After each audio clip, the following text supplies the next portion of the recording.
Les Belgian Timber Construction Awards consistent en le premier prix belge de la construction bois. Il y a 5 catégories.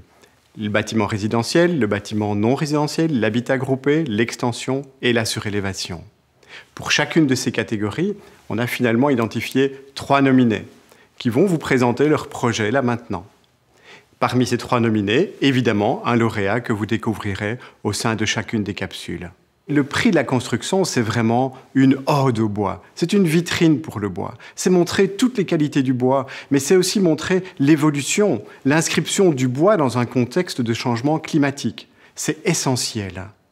Donc finalement, on a constaté au travers de ce projet-là un réel engouement, avec 105 projets qui ont été présentés. C'est formidable. Et évidemment, on va le rééditer, alors rendez-vous dans 4 ans. Bonjour, je suis Olivier Bastin et j'étais président du jury du Belgian Timber Construction et nous avons eu un grand plaisir de découvrir une belle quantité de projets et la tâche fut franchement difficile de faire un choix dans les lauréats tant on a découvert des vrais bijoux d'architecture. Alors la catégorie est le logement unifamilial. Comme beaucoup de catégories, c'était particulièrement difficile tellement nous étions confrontés à des situations difficiles et différentes, ou des propositions vraiment d'une grande diversité. Wij kregen de vraag van een bevriend kunstenaar-schrijnwerker om een woning te integreren in een bestaande oude steenkapperij. Die bestond uit een betonstructuur met daarin een dubbelhoge staalstructuur ingebouwd. We zijn begonnen met de structuur volledig te strippen en een grote uitsnede te maken om een tuin te laten ontstaan. We hebben de bouwheer overtuigd om compacter te wonen en ondanks zijn initiële vraag om het volledige volume te gebruiken, hebben we hem eigenlijk een voorstel gedaan om een houten volume in te schuiven onder de bestaande spanten van de stalen hal. En door niet de volledige breedte van de stalen dubbelhoge ruimte te gebruiken, ontstaat er een overdekte buitenruimte die flexibel inzetbaar is.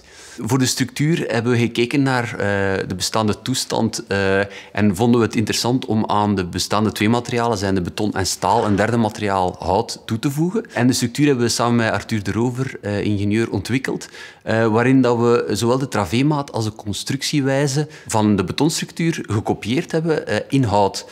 En interessant daaraan was dat de bestaande balken niet op de kolommen aangrijpen, maar eigenlijk op 1/4 van de overspanning. Het geheel is opgebouwd uit een glulamstructuur van duobalken die met een eenvoudige penverbinding verbonden zijn. En de vloerplaten en de dakplaat bestaat uit glulamelementen van 4 centimeter dik. Dus in die zin hebben we een soort geoptimaliseerde primaire structuur ontworpen die volledig vrij is in zijn overspanning en dus geen dragende binnenwanden heeft, zodat de bouwheer, Huis Mortier in dit geval, de volledige inrichting ook gefaseerd kon uitvoeren. En dat het geheel eigenlijk economisch beheersbaar bleef. De buitengevel bestaat uit hetzelfde hout, aangezien dat we beschermd waren onder de stalen golfplaten. En de langste gevel is volledig uit glas opgebouwd, afgewisseld met houten luiken die naar buiten opengaan en de overdekte buitenruimte animeren. Op deze unieke plek aan de Leie staat er een huis verborgen in het groen. Het ligt er als het ware te rusten als een dier met een staart en een kop opgeheven richting Leie. De dakstructuur die start heel laag. Je kan er bijna met je handen aan, je kan het bijna aanraken.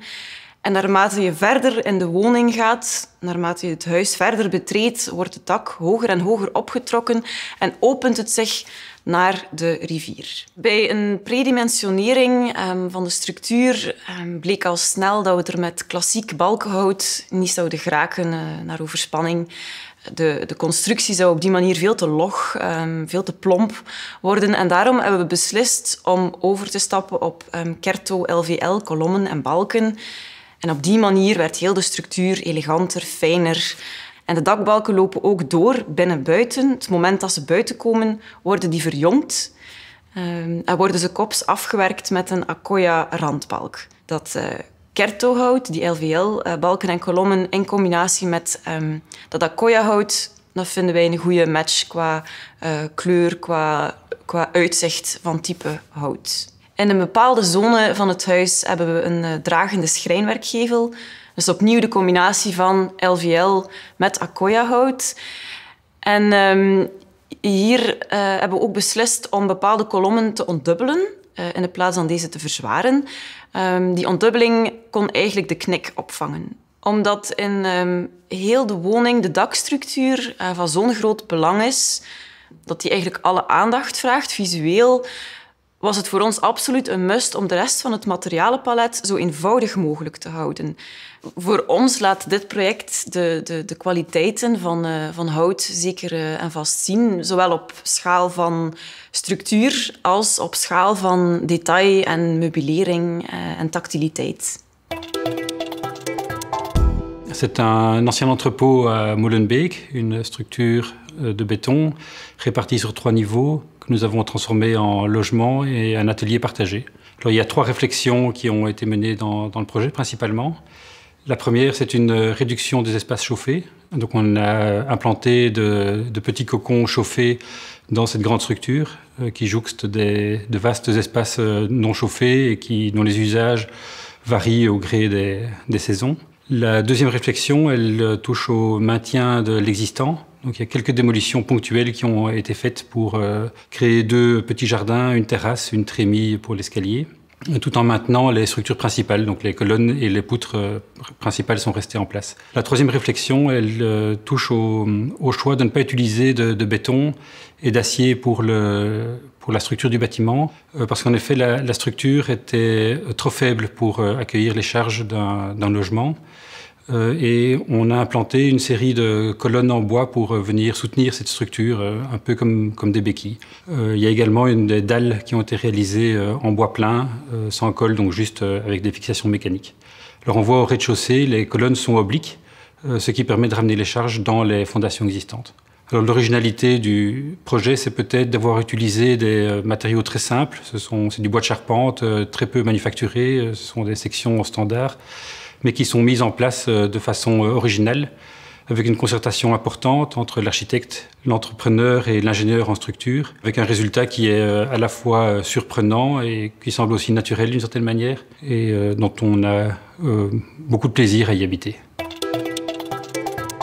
Le projet qui a été retenu comme lauréat est le projet GAFPA, 12 Audry, une réhabilitation d'un ancien bâtiment industriel à Gentbrugge. La raison pour laquelle nous avons retenu celui-ci en particulier, c'est qu'il y a une grande clarté dans l'usage du bois, une limpidité, une sorte de luminosité qui imprègne tout le projet.